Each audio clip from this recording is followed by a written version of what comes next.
কাল্লাম রানা আলা কুলুবিহিম মা কানু ইয়াকসিবুন।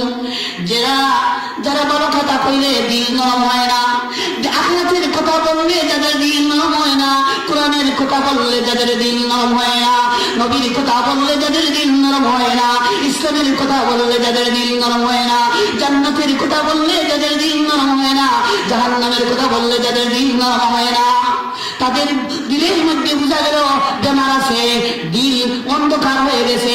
দিলের যে একটা দিল আছে, কলব আছে, কলবের গোষ্ঠীর টুকরা আছে, এটা কালো ময়লা আবর্জনা ভরে গেছে, যার কারণে সে ডাকাতকে যদি জিজ্ঞাসা করা হয় তুমি কাকে ভালোবাসো, সে বলে আল্লাহকে ভালোবাসি, আল্লাহ রসুলকে ভালোবাসি। সুরকে যদি জিজ্ঞাসা করা হয় তুমি কাকে ভালোবাসো, আমি আল্লাহকে ভালোবাসি, আল্লাহ রসুলকে ভালোবাসি। দুনিয়ার যত বড় সন্ত্রাস, জালিম, নাফরমান, বেবিচার, অবিচার, যারা অন্যায় পথের মধ্যে থাকে তাদেরকে যদি জিজ্ঞাসা করা হয় তুমি কাকে ভালোবাসো, সে বলবে আল্লাহকে ভালোবাসি, আল্লাহকে রসুলকে ভালোবাসি।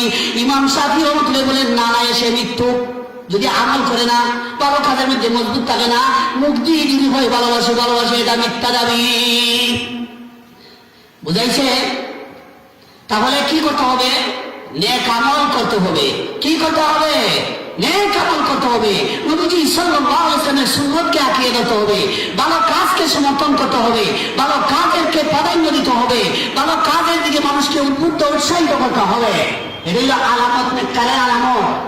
আর যদি ভালো কাজের মধ্যে মানুষকে কি করে বাধা দেয়, ভালো কাজ হইতে যদি কোনো বাধা দেয়, মানুষকে কি করে কপাল খুশ করে, ভালো কাজ হইলে কোন ভালো কাজ হইলে যদি কি করে কপাল খুশ করে, ভালো কাজ হইলে যদি কোনো বাধা দেয়, কোনো উন্নতি, ভালো কাজ হইতেছে, মসজিদের কাজ হইতেছে, মাদ্রাসার কাজ হইতেছে, ওয়াজ মাহফিলের কাজ হইতেছে, সেখানে কপাল খুশ করে, মন্দ আলোচনা করে, মানুষকে এমন এমন কথা বলে যে কথা বলে মানুষ ভালো কাজের দিকে দাবিত হবে না, তাহলে সে জালিম হিসেবে আল্লাহর দরবারে অপরাধী হয়ে যাবে।